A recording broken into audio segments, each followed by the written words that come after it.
is rule of law to be treated as a device capable of producing nothing other than feel-good rhetoric in Pakistan, or is it to be regarded as a meaningful concept signifying a legal system that affords ordinary citizens the right and liberties guaranteed by the Constitution? کہ کیا ہمارا جو role of law کا concept ہے کیا وہ اس پاکستان کے اندر عام آدمی کو آزادی، خود مختاری اور قانون کی برابری کا تحفظ دیتا ہے؟ دوسرا سوال انہوں نے کیا، does our legal system have the ability to give effect to the protections law affords citizens while simultaneously operationalizing the obligation it imposes on the exercise of the state power؟ کہ کیسے وہ ریاست کی قوت کو کنٹرول کرتا ہے اور لوگوں کو اس کی ریت، اس کے ظلم سے بچاتا ہے۔ Does our court system have the capacity to minimize the gap between black letter law and its enforcement such that law serves a useful purpose in the everyday life and experience of the citizen؟ اور چوتھا ہے، can Pakistan be described as a rule of law polity, or is it administered by rule of men whose dictate trumps the rule of law؟ یہ آخری question ہے کہ کیا پاکستان میں انصاف اور قانون کی حکمرانی ہے یا پاکستان میں چند لوگوں کی حکمرانی ہے جو ٹرمپ یعنی وہ بیچ بجاتے ہیں؟ یہ سوال جو تھا اس میں 92 صفحات میں انہوں نے اس کو حل کرنے کی کوشش کی، اور انہوں نے 3 ڈپٹی کمشنر عرفان نواز میمن، اس کے بعد ایس پی اور ایس ایچ او کو انہوں نے کنٹیمپٹ آف کورٹ کے اندر 6 ماہ 4 ماہ اور 3 ماہ کی سزائیں دی ہیں، اور انہوں نے کہا ہے کہ کس طرح یہ لوگ جو تھے یہ عدالت کا مذاق اڑایا کرتے تھے، اور کس طرح انہوں نے ایم پی اوز کے آرڈرز جو ہیں ان کو کیسے لوگوں کو انہوں نے اس کے سامنے اس میں جاری کیے، اور لوگوں کو انہوں نے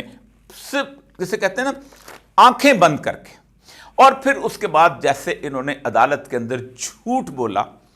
کہ ہم نے ایم پی او آرڈر جو ہیں انٹیلیجنس کمیٹی ہوتی ہے وہ ہمیں کہتی ہے کہ یہ کرنے والی ہے،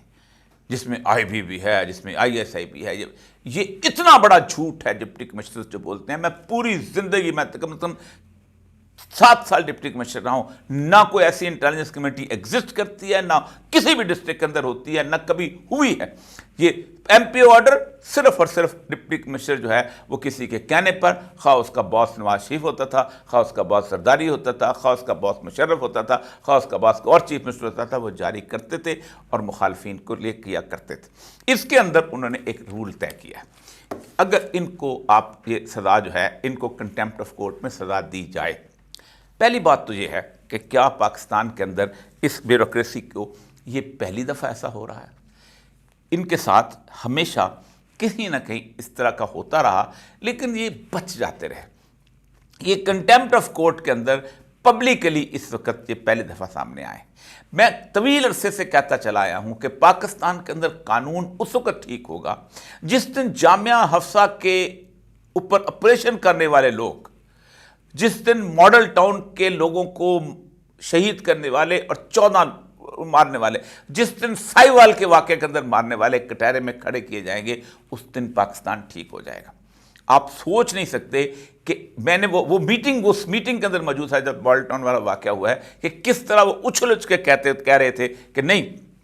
ہم کر کے آئے ہیں، اب ہمیں پتہ ہے کس کس نے آرڈر دیے ہیں، اب ہم وزیر اعلیٰ صاحب ہم جائیں گے، اکٹھے جائیں گے، آپ بھی جائیں گے تو ہم جائیں گے، اور کس طرح ان کو پروٹیکٹ کیا گیا۔ پاکستان کے اندر ان کو ہمیشہ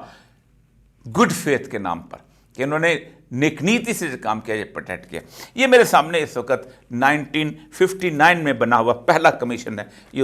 اس کی رپورٹ ہے، اس کو کارنیلیس کمیشن کہتے ہیں۔ انہوں نے پاکستان کی سول سروس کی بدماشیوں کے بارے میں ایک باقاعدہ رپورٹ سیکرٹ رپورٹ تھی جو بنائی گئی تھی کہ پاکستان کی سول سروس کو ہم ٹھیک کیسے کر سکتے ہیں۔ یہ اس کے اندر بہت بے شمار لوگ تھے، اس کے اندر جسٹس کارنیلیس صاحب بہت بڑا نام ہے، انہوں نے اس کے اندر ایک جے ڈی ہارڈی تھے، وہ سی ایس پی تھے، اس کے بعد ایم اے مظفر تھے، علی اصغر تھے، جی معین الدین ان کے سیکرٹری، بہت کافی لوگ تھے۔ یہ اس کے دستخط کے ساتھ آپ کو یہ نظر آ رہے ہوں گے۔ اب انہوں نے اس وقت اس رپورٹ کو پیش کرتے ہوئے سب سے پہلی بات کہی تھی 59 میں کہ اس سی ایس پی جو بڑی اپنے آپ کو سمجھتے تھے، جن کی تنخواہیں آپ سوچیں کہ 1920 میں اس کی ایک ڈپٹی کمشنر کی جو تنخواہ ہے یہ 2000 روپیہ ہوتی تھی، جبکہ اس وقت ایک عام کلرک کی تنخواہ 12 سے 15 روپے ہوتی تھی، اور اس وقت 1500-1600 روپے کی واکسال کی گاڑی آ جایا کرتی تھی۔ اس لیول کی لگژری کے اندر 35-40 ایکڑوں کے گھروں کے اندر یہ رہا کرتے تھے، اور اس کے بعد انہوں نے ایک رول آف لا جو ہے انگریز کے زمانے میں قائم کیا تھا۔ لیکن وہ کہتے ہیں کہ major problem arising out of the present condition is that of corruption. We have been told that no service in Pakistan is today able to claim that its officers are free from this disease. In the period of the British rule, such a claim was made and could rightly be made in favor of the Indian civil service. اس کے بعد انہوں نے کہا ہے کہ اس وقت آخری جو انہوں نے فقرہ بولا، اے few weeks ago an official hand out by the anti corruption department included among the list of the officers against whom the department had taken action for corruption mentioned 3 CSP officer. 59 میں 3 CSP officer جو بڑے کم ہوتے تھے ان کے اوپر بھی anti corruption کے cases لگے ہوئے تھے۔ انہوں نے پھر اس کے بعد یہ کیا کہ انہوں نے جس کو چاہا دبایا، جس کو چاہا اس کے اوپر انہوں نے اپنا ایکشن لیا، کسی کو گھر اجاڑا، کسی کی زندگیاں تباہ کی۔ سول سروس پہلے اوپر تھی، پھر اس کے بعد آہستہ آہستہ پولیس نے، اور پولیس میں قربان علی خان جو تھے یہ آئی جی جی اس کے بانی تھے کہ جنہوں نے سی ایس پیز کو پیچھے چھوڑا اور کہا ہم خدمت کرتے ہیں، ڈپٹی کمشنر کو بیچ میں لانے کی کیا ضرورت ہے۔ اور یہ قربان علی خان اس وقت پنڈی کے ایس پی ہوتے تھے جب لیاقت علی خان کو شہید کیا گیا تھا، اور انہوں نے ہی اس کو حکم دیا تھا کہ اکبر کو مار دیا جائے۔ اور پھر جب یہ آئی جی ویسٹ پاکستان بنے ہیں تو کہا جاتا ہے، قدرت صاحب لکھتے ہیں کہ چیف سیکرٹری کو اپنے کمرے میں بلایا کرتے تھے۔ تو پولیس نے اپنا کندھا دینے شروع کر دیا کہ اب کیا ضرورت ہے، لیکن اس کے باوجود بھی لیگل کور کے لیے ڈپٹی کمشنر مرحوم مغفور جو تھا اس کو زندہ کیا گیا دوبارہ، خاص طور پہ اسلام آباد کے اندر، اور اس کو مینٹننس پبلک آرڈر کے اندر یہ سب کچھ اس کو اختیارات دیے گئے۔ یہ وہ لوگ ہیں کہ جو پاکستان کے اندر ہر سیاستدان اور ہر جرنیل کے لیے کندھا دیتے ہیں۔ وہ سسٹر ایجنسیز کے حساب سے جو ایکشن چاہتی ہیں وہ کرواتی رہتی ہیں۔ پاکستان کے سارے اسمبلی کے سیاستدان جو کہ 340 اگر وہ لگا لیں 1000 کے قریب بنتے ہیں، یہ بھی ایک پولیس سے زیادہ نہیں بنتے، لیکن ان کے کہنے کے اوپر پاکستان کی ساری پولیس، پاکستان کی ساری لا انفورسمنٹ ایجنسی جس کو چاہتے ہیں ذلیل کرتے ہیں، جس کو چاہتے ہیں رسوا کرتے ہیں۔ پاکستان میں ان 2 سالوں کے اندر ان کا چہرہ اتنا ننگا ہوا ہے، اتنا ننگا ہوا ہے کہ لوگوں کو پتہ چل گیا ہے کہ یہ اصل کیا ہے، اور خاص طور پہ پنجاب کے لوگوں کو پتہ چلا ہے۔ یہ بلوچستان میں کرتے تھے، یہ باقی جگہوں پہ کرتے تھے، انہوں نے ایم آر ڈی کے اندر، سندھ کے اندر کیا، بے شمار انہوں نے وہ ظلم اور جبر اور اس کے سارے اور انہوں نے کہا او دیکھو ہم تو یہاں پر امن قائم کرنا چاہتے ہیں۔ پھر انہوں نے سب سے اہم ترین چیز جو تھی، یہ بیسیکلی انڈیا سے پیسے لیتا ہے۔ غلام مصطفیٰ کھر جس کی بیوی نے کتاب کے اندر لکھا کہ انڈیا سے پیسے لیتا تھا اور کہتا تھا کہ ٹینک پہ چڑھ، جب انہوں نے اس کو سینے پہ لگانے پہ آئے تو اس کو بعد میں ان کو گورنر لگا دیا، اور پھر اس کے بعد اس کو واپڈا کا وزیر بھی لگا دیا، اور پارٹی کے اندر آ گئے۔ یہ مرتضیٰ بھٹو الذوالفقار اسی ملک کے اندر گھومتا پھرتا تھا، اسی کے اندر اس سے کام ہو گیا تو ختم ہو گیا تو اس کو شہید کر دیا گیا، اور جس نے شہید کروایا وہ کس سے مل کے کروایا، یہ لمبی کہانی ہے۔ یہ پاکستان کے ساتھ وہ کھلواڑ کرتے رہے ہیں کہ جس کا آپ تصور نہیں کرتے۔ یہ میرے سامنے عشرت حسین صاحب اس سول سروس کے آدمی تھے، انہوں نے کتاب لکھی ہے گورننگ دی ان گورنیبل۔ یہ ان کی کتاب ویسے کمال کی ہے، خود یہ بھی اسی طرح کا حصہ تھے، اور یہ بھی ساری زندگی اسی معاملے میں رہے، 20-25 سال ریفارم کریں گے اور ساروں کو ملا کے سی ایس پی کی بالادستی کے چکر میں رہے۔ لیکن انہوں نے کہا کہ پہلے 30 سال اور آخری 40 سال، پہلے 30 سال بالکل مختلف تھے، لیکن آخری 40 سال جس میں یہ دونوں حکومتیں آئی ہیں انہوں نے اس کو تباہ و برباد کیا ہے۔ میں آپ کو ایک بات بتاؤں، پاکستان میں اگر یہ 3 کوے لٹک گئے، اور ایک بات اس وقت جوڈیشری اپنے ٹیسٹ کے اوپر ہے، ایک عدالت نے اور ہائی کورٹ جج نے توہین عدالت کا ایک فیصلہ سنایا ہے،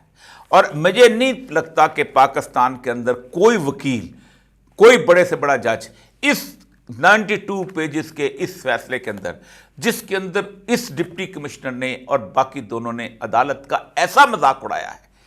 کہ عدالت کو ایسے بنا دیا کہ جیسے کوئی گلی کا کوئی عام سا بندہ ہے، وہ کہہ رہا ہے کہ یار انصاف کرو، تو کہتا ہے اچھا انصاف کرو، یہ تم ایم پی او ختم کرتے ہو، یہ میں دوسرا دیتا ہوں، یہ میں تیسرا۔ 69 M P Os deputy commissioner نے جاری کی، اور ایم پی اوز کا جو آرڈر تھا مینٹیننس پبلک کا، اس کے اوپر بھی ڈسکس کیا۔ یہ جو ان کا پہلا فیصلہ ہے جو دسمبر میں آیا ہے شہریار، اب یہ بھی پڑھنے، یہ دونوں فیصلے بابر ستار صاحب کے پاکستان کی عدالتی تاریخ کا بہت بڑا سنہری ورق ہیں۔ اب کیا اس کے اوپر اپیل میں جانے والے جو ہیں وہ جب جائیں گے تو دو بینچ جو بنا ہے دو لوگوں کا، وہ کیا کہیں گے کہ ہاں جج کا مذاق اڑاؤ؟ پاکستان میں سپریم کورٹ کے جج کو بھی فیصلہ کرتے ہوئے 10 دفعہ سوچنا پڑے گا کہ نہیں، ان لوگوں نے، اس ڈپٹی کمشنر نے، اس ایس ایچ او نے، اس ایس پی نے عدالت کا مذاق اڑایا ہے۔ یاد رکھو، میں آج بتا رہا ہوں، تم لوگوں نے اگر ان لوگوں کو چھوڑ دیا تو پھر پاکستان کے سپریم کورٹ کے چیف جسٹس کے فیصلے بھی کی کوئی عزت نہیں کرے گا، ایسے ہی اس کو ہوا میں اڑا دیا جائے گا۔ اور اگر یہ ان لوگوں کو سزا مل گئی، اور اس کے ساتھ ساتھ اس سارے عرصے کے اندر وہ تمام کیسز جو کہ کنٹیمپٹ میں لگے ہوئے ہیں، وہ تمام کیسز جو لوگوں کو رuthlessly انہوں نے مارا ہے، انہوں نے قتل کیا ہے، گھروں کے اندر گھسے ہیں، چادر و چار دیواری کو پامال کیا ہے، بچیوں کو اٹھایا ہے، بغیر وجہ کے ان کو بند کیا ہے، کسی کو ایم پی او کے تحت بند کیا ہے، انہوں نے جو ماڈل ٹاؤن کے اندر جو کچھ کیا ہے، انہوں نے جامعہ حفصہ کے اندر جو کچھ کیا ہے، انہوں نے اور مختلف انہوں نے بلوچستان کے اندر جس قسم کے آپریشن کیے ہیں، انہوں نے جو کچا قلعہ کے اندر جو آپریشن کیے، یہ پوری کی پوری تاریخ جیسے یہ رپورٹ تھی، رپورٹ نہیں نکلنی چاہیے، ان کو بارے میں فیصلہ ہونے چاہیے۔ اور اگر آپ نے فیصلے کر دیے تو یہ ملک بچ جائے گا، اور یہ ملک تو بچے گا، کیونکہ میرے اللہ نے اب اس ملک کو بچانا ہے، کیونکہ اس ملک کے عوام نے یہ اللہ کو بتا دیا کہ ہم بدلنا چاہتے ہیں۔ اللہ بدلے گا، تم خود بدل جاؤ، ورنہ پھر جب انقلاب آیا کرتا ہے تو پھر اس کے بعد وہ نہیں دیکھا کرتا کہ یہ لوگ جو تھے یہ کون تھے، کیا ان میں کوئی قصوروار تھا یا نہیں تھا۔ گیہوں کے ساتھ گھن پس جایا کرتے ہیں، اور یاد رکھو ابھی اس وقت گھن جو ہے اسی کو پیس دو، یا گیہوں کو پیس دو جو قصوروار ہے، اور پیسنے کا طریقہ یہی ہے کہ ان لوگوں کو اپنے انجام تک پہنچا دو۔ پاکستان کی سول سروس کی تطہیر کر دو، اور پاکستان کی جوڈیشری اس کا اوپر فیصلہ کن رول ادا کر دے، یہ پاکستان پرامن تبدیلی کی طرف چلا جائے گا۔ ایسا نہ ہوا تو پاکستان ایک خونی تبدیلی کی طرف چل پڑے گا، کیونکہ تبدیلی تو آنی ہے، اور یہ میرے اللہ کا قرآن پاک کے اندر وعدہ ہے کہ ان اللہ لا یغیر ما بقوم حتی یغیروا ما بانفسہم۔ ظفر علی خان نے ترجمہ کیا تھا، خدا نے آج تک اس قوم کی حالت نہیں بدلی، نہ ہو جس کو خیال آپ اپنی حالت کے بدلنے کا۔ قوم کو خیال آ گیا ہے، اب میرے اللہ کا فیصلے کا انتظار کرو۔ بہتر ہے کہ خود یہ فیصلے کے اوپر عمل درآمد کر دو، تاکہ کسی قسم کے خونی انقلاب سے بچ جاؤ۔ وآخر دعوانا الحمدللہ رب العالمین۔